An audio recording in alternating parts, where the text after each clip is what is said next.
They said the West was lawless until Bass Reeves rode into it. So, born into slavery, forged by escape, and armed with nothing but grit, genius, and a badge, Reeves became one of the most feared and respected lawmen in the Indian Territory. He tracked outlaws through the swamps, the forests, and open plains with the patience of a hunter and the precision of a soldier. Over 3,000 arrests, dozens of gunfights, zero tolerance for injustice. This isn't just the story of a deputy marshal.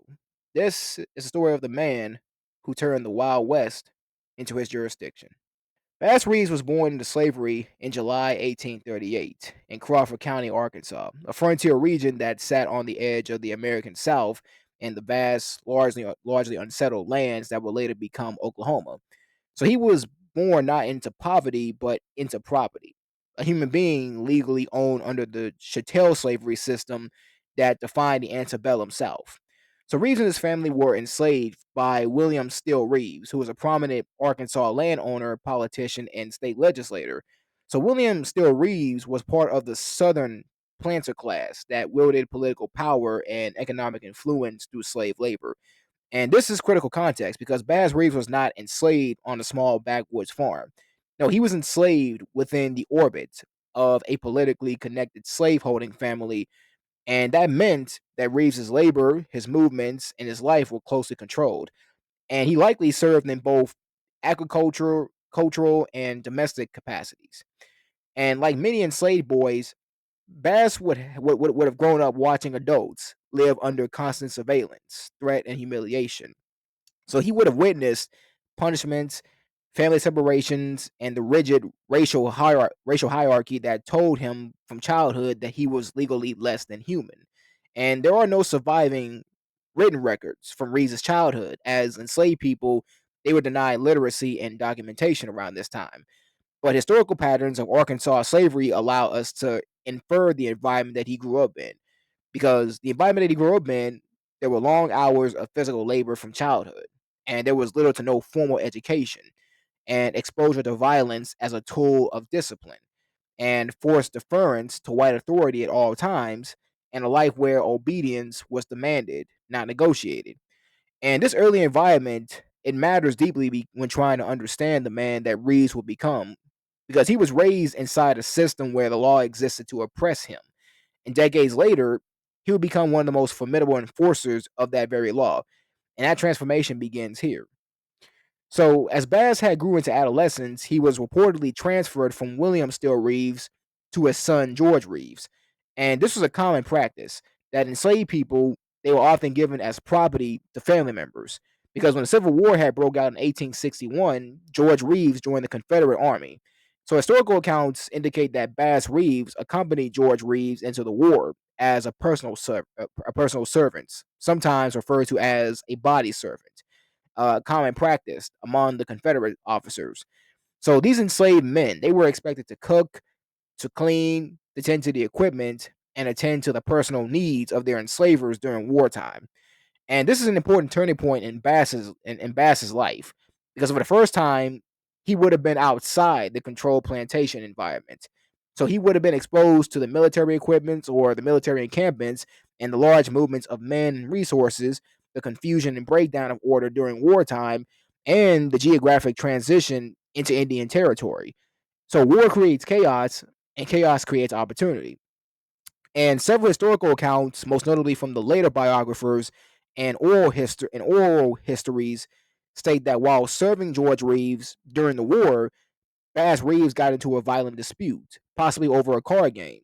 So, according to these accounts, Reeves severely beat George Reeves during the altercation. Now, the exact details of this event, they're not really perfectly documented, and historians acknowledge that parts of the story come from oral tradition rather than written records. However, though, what is well supported is Bass Reeves escaped slavery during the Civil War, and he fled into Indian Territory, where he remained until so pretty much where he remained at until emancipation. So whether the fight was the direct trigger or simply the final straw, the key fact is that Reeves made a decision that few enslaved men could safely make. He ran. And he did not run north toward the Union lines. No, he ran west into the Indian Territory, which was a vast, rugged region beyond the immediate reach of Confederate and plantation control. So this choice was not random, it was strategic because Indian Territory was known as a refuge for escaped enslaved people, for outlaws and fugitives and Native American tribes who've been forcibly relocated there, and people who could disappear into the landscape. So Reeves chose the one place where a man could vanish. And this period of Reeves' life, from roughly 1862 until 1865, it is perhaps the most formative and least discussed in the popular accounts, but it does explain almost everything about his later life effectiveness as a lawman. See, Reeves, he lived among the Native American tribes in Indian Territory, including the Cherokee, the Creek, also known as the Muskogee, and the Seminole, and possibly others within the five civilized tribes. And during this time, he was no longer enslaved, but he was also not yet legally free. So he existed in a in a liminal space outside the plantation system, outside formal society, surviving by integrating into native communities. So he learned the native languages and the dialects, tracking and wilderness survival skills, and navigation across the difficult terrain without maps, the social customs and the political structures of the tribes, and how to live off the land in harsh frontier conditions. And this is very crucial because the Indian Territory was not a farmland. No, it was a wild, heavily wooded, full of rivers and hills and vast open ranges. And it was a kind of place where only someone deeply familiar with the terrain they could actually move undetected. So Reeves didn't just hide there, he became a part of it. So by the time that the Civil War had ended in 1865 and slavery was abolished, so Bass Reeves had already been living as a free man for several years. But more importantly, he had acquired something that was far more valuable than freedom alone. He acquired skills that no white lawman from Arkansas, even from Texas, would ever possess. Because he knew the land, he knew the people, he knew the languages, and he knew how fugitives had thought, because he had been one. So when the Civil War had came to an end in 1865 and the 13th Amendment was ratified, abolishing slavery across the United States, Bass Reeves had entered a new phase of life that would define the man that he would later become. So freedom for Reeves was not simply a legal condition, it was a lived transformation from a man who legally owned to a man who had to construct his own place in a violently unstable post war frontier society. Now, Reeves spent years prior to emancipation in Indian Territory in present day Oklahoma, having escaped from his enslaver, Colonel George R. Reeves of Texas during the Civil War. And once again, that's where he lived among the members of the Creek and Seminole nations, learning their languages, their survival methods, their tracking skills, and their frontier navigation. And once again, this period was crucial, very crucial to understand because when freedom officially came in 1865, Reeves was not entering the world as an unskilled former slave. No, he was entering it as a man who already knew how to survive independently in one of the harshest environments in North America. So the 13th Amendment, it freed Reeves on paper, but there was no government program at this time. There were no land grants. There were no protection system at this time that existed for newly free black men on the frontier. So Reeves, he had to decide where to go and how to build a life in a region where the former Confederates they still held power and racial violence was common and economic opportunity it was scarce. The law enforcement was weak or non-existent, and the frontier was filled with outlaws, displaced soldiers, and unsettled land disputes. So Reeves he chose to leave the Indian Territory, and he decided to settle near Van Buren, Arkansas, which was a key border town along the Arkansas River that served as a gateway between the settled Arkansas and the wild expanse of Indian Territory. So this decision was highly strategic of him because Van Buren was not random. It was a trade center. It was a river port, and it was a livestock and an agricultural hub. And it was a place where a skilled frontiersman could turn knowledge into income. So Reeves was not drifting after freedom. He was positioning himself. And also near Van Buren, that's where Reeves became a farmer and a rancher, raising crops and livestock. And this may sound ordinary, but for a formerly enslaved man in 1865 Arkansas, this was extraordinary because owning livestock and land, use, it all meant you had financial independence, you had self sufficiency, you had community respect, the practical authority, and also legitimate presence in a predominantly white economic space. Now, Reeves, he was known to be an excellent horseman and a stock handler, and the same skills that helped him survive in Indian territory, it translated directly into success as a rancher because he worked with horses, with cattle, farming crops along the fertile riverland. And this period, it shaped Reeves into a man of routine, responsibility, patience, physical endurance, and quiet discipline. So, all the traits that later defined his work as a U.S. Marshal later on, all these traits right here is what defined him. And then when it comes to his personal life, now in 1864, even before the war had ended, Reeves had married Nellie Jenny Reeves, a woman who was from Texas. Now this also is a detail that's often overlooked, but it is deeply important though because he married while still technically enslaved or in flight from enslavement. And this means that Reeves was not waiting for legal freedom to build a life. No, he was already acting as a free man before the law even recognized him as one. So together, Bass and Jenny had 10 children. They had 5 sons and they had 5 daughters.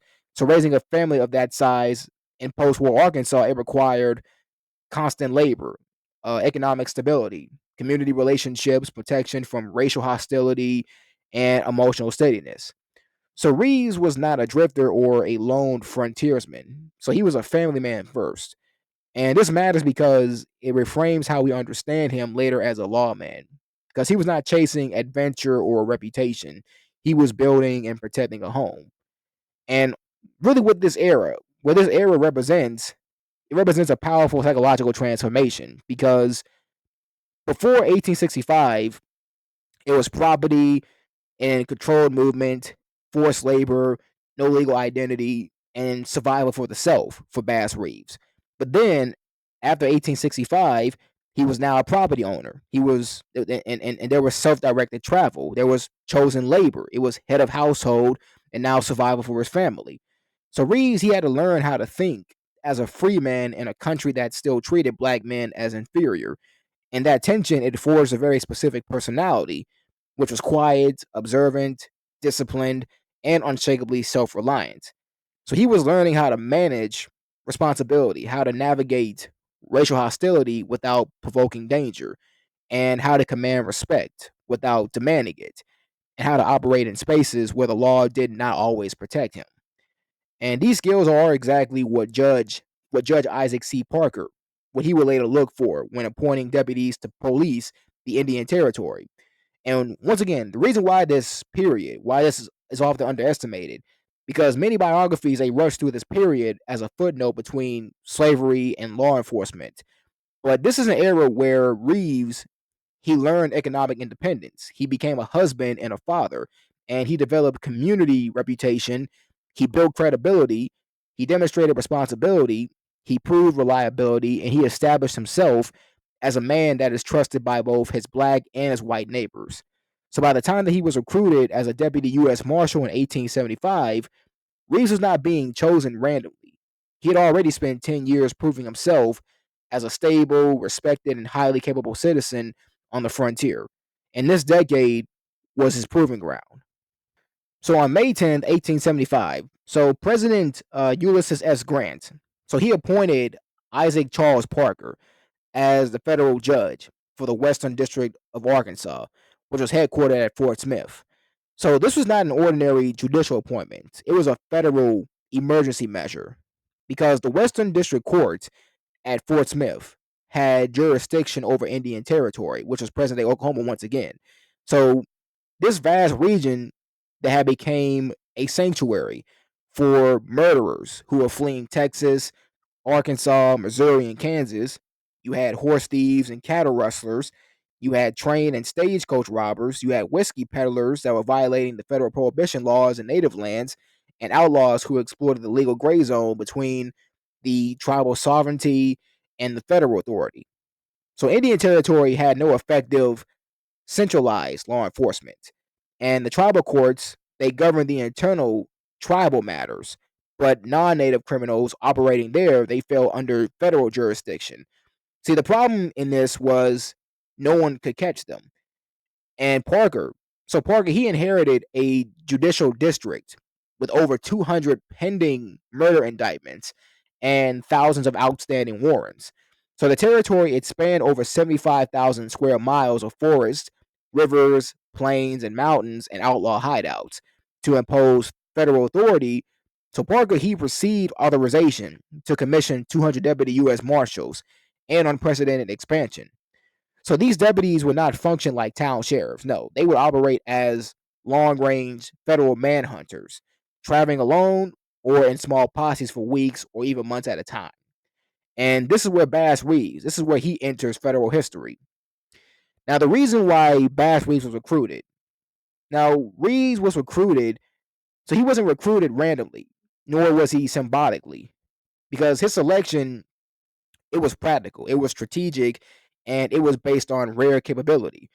Because by 1875, Reeves had already spent nearly 2 decades living within Indian Territory, much of it as a fugitive slave and later as a free man.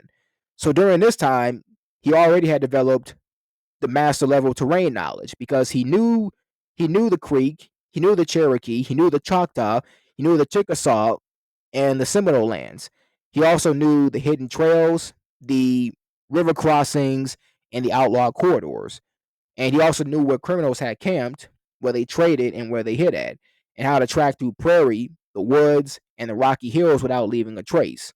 And most deputies that were sent into the territory, they were outsiders. See, Reeves, he was native to the terrain in a way that they could never that they could never be. And second of all, it was also because of his language skills. Because Reeves, he spoke English, he spoke Creek, he spoke Seminole, and possibly Cherokee. And this was a decisive advantage because many fugitives they hid among native communities where deputies who could not communicate were at an immediate disadvantage. So Reeves, he could ask questions, he can gather intelligence, and he can blend into environments that other marshals could not do.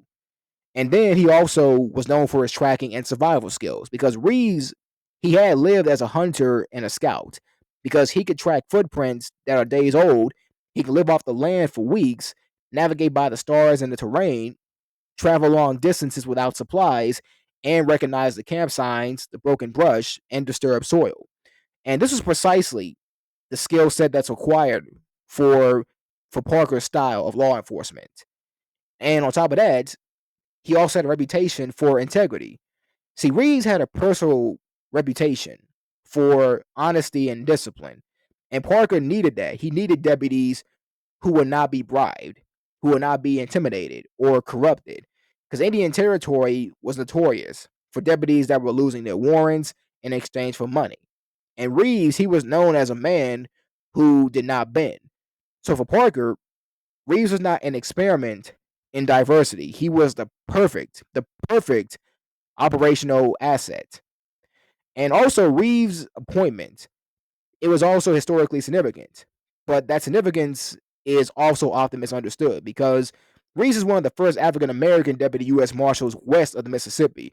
And this overall, a lot of times, is often misunderstood because he was not hired to make a statement. He was hired because he could do a job that most white deputies could not survive doing. And at a time when African Americans, where they faced extreme discrimination, Reeves held federal authority in a region in where many white outlaws had never answered to a black man in their lives. And this created a psychological factor in his work. The criminals underestimated him. They hesitated when confronted by him, and they did not expect his intelligence, his calmness, or his tactical planning. So Reeves, he used this to his advantage repeatedly in his career. And then the jurisdiction and duties. Because see, Reeves, he served under the authority of the U.S. District Court for the Western District of Arkansas. And his responsibilities, they were not local, they were federal and expansive because the primary duties of Reeves were serving federal warrants across the Indian Territory. It was tracking down and arresting fugitives that were accused of murder, theft, assault, rape, and robbery, and escorting prisoners hundreds of miles back to Fort Smith for trial. and testify in federal court regarding the arrest and operate often without backup for weeks. And then the geographic scope of this, because see, Reeves, he operated across the present day Oklahoma, the parts of Arkansas, and the parts of Texas borderlands. And the landmass exceeded 75,000 square miles, which is larger than many U.S. states. Because once again, like there were no roads, there was no telegraph in many areas, there were no reliable maps, and there were no backup. So a deputy marshal could ride for weeks before encountering another officer. So this was not this was not policing. This was federal frontier warfare against criminal networks. And also the nature of the criminals that he faced. Now, see, these were not petty criminals because many were former Confederate soldiers, hardened gunfighters, organized outlaw gangs, men who already had killed lawmen, and criminals who understood the terrain as well as Reeves did. Now, see, they didn't surrender easily because deputies were frequently ambushed, they were killed, or they disappeared. So the mortality rate for deputy marshals in Indian Territory was among the highest of any federal law enforcement assignment in U.S. history.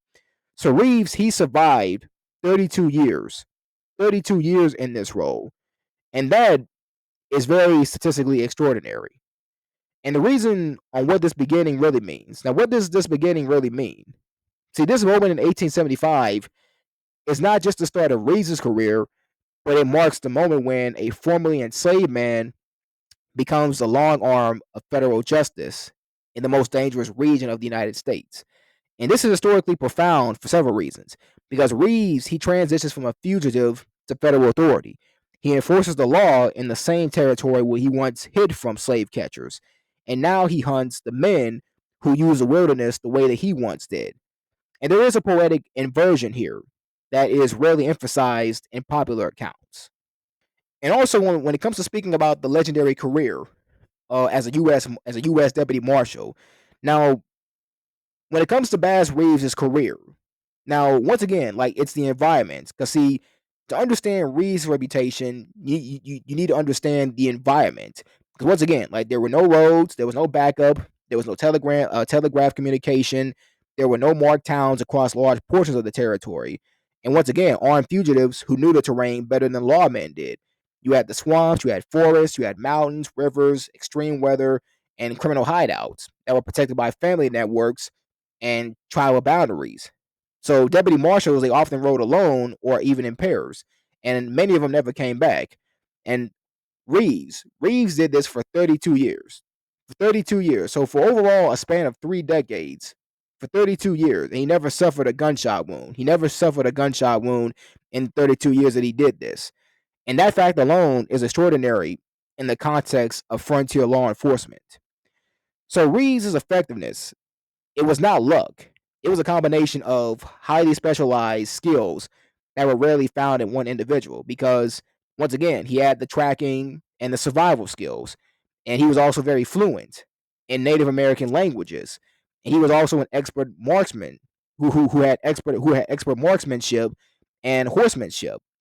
And also, what is very interesting, because the thing about Reeves when it comes to him being an expert marksman, when it comes to him being an expert marksman and a horseman, is that he was widely known for shooting with either hand, and he had exceptional accuracy with a rifle and a revolver, and he had the ability to fire while he was mounted, and superior control of his horse in dangerous terrain. And several accounts describe him out shooting multiple armed fugitives during ambushes and close confrontations.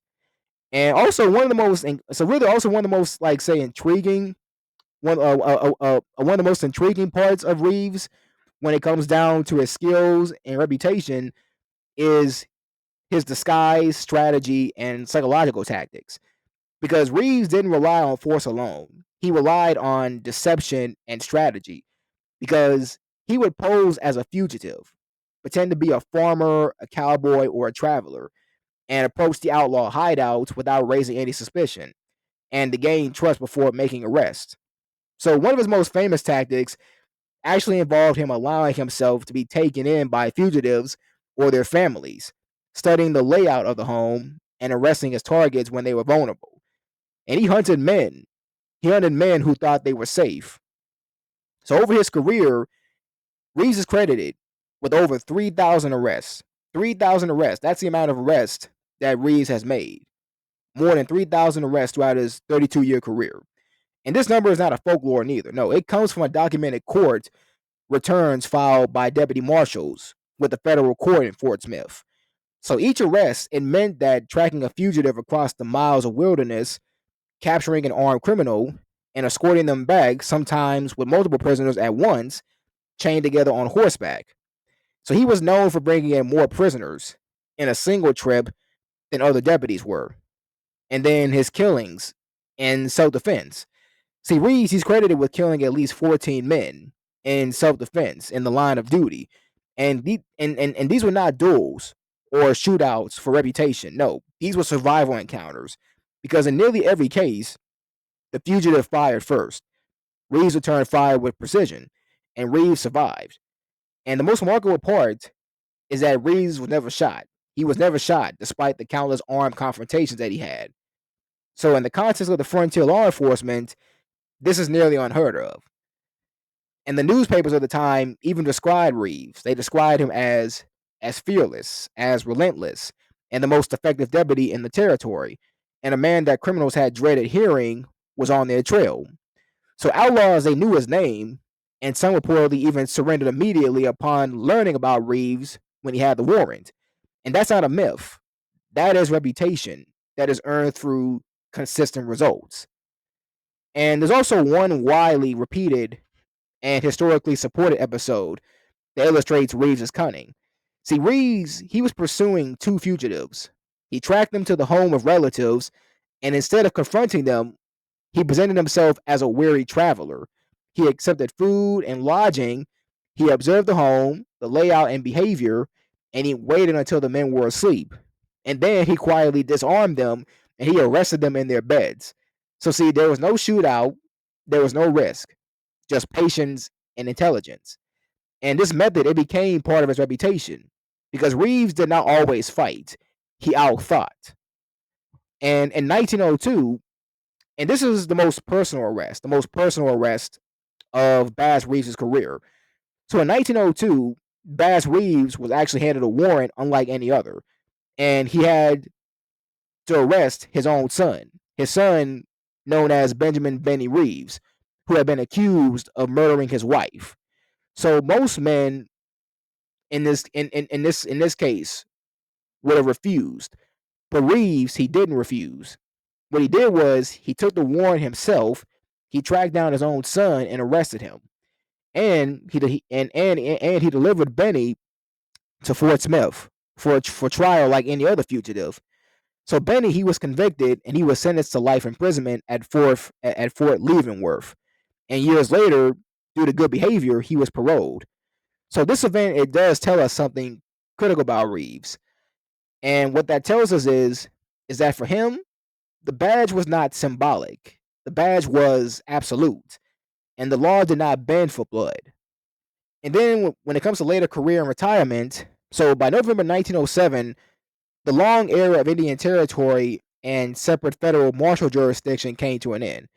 So when Oklahoma became a state, the federal system of law enforcement that existed under Judge Isaac C. Parker and the U.S. Marshals was dismantled, or it was absorbed into the state and local institutions. So Reeves' commission as a deputy U.S. Marshal, one of the first and most successful African American marshals in the West, was effectively eliminated because Oklahoma's newly formed state laws and Jim Crow era restrictions didn't permit black deputies to continue in federal roles within the state system. So Reeves, he was about 67 or 68 years of age at this time, having served as a marshal for roughly 32 years across the Western District of Arkansas and Indian Territory. So this bureaucratic and legal shift was not merely a matter of retirement or choice, but it was a structural and grounded in the racial politics of the early 20th century Oklahoma. So federal marshals had authority to arrest people of any race, but state systems implemented segregationist policies. And this moment, it marks a bittersweet end to a historical federal career. the territory that he helped civilize legally and socially, it was now governed by laws that limited opportunities for black lawmen like him. So rather than stepping into a so rather than stepping fully into a private life, Reeves he immediately transitioned to municipal law enforcement in Muskogee, Oklahoma. So at 68 years of age, he was hired by the he was hired by the Muskogee Police Department. And he was assigned to patrol duty downtown. And local accounts from the period consistently emphasized that they were so overall they emphasized that there were virtually no crimes that were reported on his beat. So during his tenure, a remarkable testament to both his presence and reputation. And you also had contemporary newspaper and later historical accounts that describe how he walked his downtown beat with calm authority, sometimes accompanied by an assistant carrying extra weaponry. So his mere presence discouraged disorder and petty crime in a town with rough frontier roots. So this period, although it was brief, it does show that even after decades in federal service, that Reeves's law enforcement ethos and commanding presence that it translated seamlessly into the municipal sphere. And it reflects not just a continuation of duty, but the durability of his reputation in a community on the cusp between frontier violence and settled law. And Reeves' final chapter, it was not shaped by danger in the streets, but it was really more so shaped by his fading physical strength. Because after 2 years on the Muskogee's police force, his advancing age and chronic illness had forced him to retire from active duty, likely in late 1909. So he developed Bright's disease, which is a historical term for what is now generally understood as it's understood now as nephritis, which is an inflammation of the kidneys. And this condition it progressively weakened him and reflected in accounts of his later years being spent off duty and in poor health. So Bass Reeves he died on January 12th, 1910, in Muskogee at about age 71 or 72. And contemporary news and later obituaries, they recognize his service, describing him as a fearless, dutiful, and dedicated to the rule of law, even in the face of personal illness. So his grave's exact location is uncertain today, but with some reports suggesting that it's in Agency Cemetery or a smaller black cemetery in Muskogee. So the precise site remains unmarked and historically elusive. And also, when it comes to talking about the personal life and family for Bass Reeves, so Bass Reeves married, and once again, he married Jenny, and her name appears in records as Jenny or Jenny and Nellie sometime after the Civil War, likely in the late 1860s, when Reeves had settled near Van Buren, Arkansas, after living among the Creek and the Seminole nations during the war. And this timing, and once again, the timing itself is very important because he didn't begin his family while enslaved. He began his family as a free black man in a society that was still violently hostile to black freedom. So they had 10 children together, and the number alone is historically significant because for a black family in the Reconstruction era Arkansas and Indian Territory, raising 10 children, it required a lot of land stability, economic stability, personal discipline, and protection from racial violence, and a father who's often gone for months at a time serving federal warrants. Now, Reeves' career as a deputy U.S. Marshal meant that he would be away in the field for weeks or for months, tracking down fugitives across thousands of square miles. So that Jenny maintained the household and raised 10 children during these absences, it does tell us something that's rarely emphasized. That Bass Reeves' family life, it depended heavily on the strength and the endurance of Jenny. And this is not the romanticized frontier wife trope. No, that's it's not that. This was a black woman in post-slavery Arkansas, managing a large household while her husband chased murderers through the Indian Territory. So this was a logistical, emotional, and survival operation. And historical records also confirm that, yes, that Reeves did have 10 children, and of course, including sons and daughters, and one of the most documented, of course, being his son, Benjamin Reeves. And Benjamin will later be charged with murdering his wife. And once again, this was one of the most revealing episodes of Bass Reeves' personal life. And when a warrant was issued for Benjamin's arrest, the court had assigned Bass Reeves to serve the warrant. And he didn't refuse on this. He didn't refuse. He didn't ask for reassignment. He tracked his own son down and arrested him. And this moment is often cited to show Reeves' integrity, but from a family perspective, it shows something much deeper. That Reeves' children grew up knowing that their father was the law before he was their father. And his home life, it was shaped by a man whose identity was bound to duty, federal law, and order. And this was not an easy household to grow up in neither, because we can infer that discipline in the Reeves home, it was strict, it was unstructured, it was structured and uncompromising. So Reeves had lived among native tribes, he worked under federal authority, and hunted criminals for decades. So that mindset does not turn off when he returns home. And this may have contributed to the tension, the distance, or the fear within the family dynamics.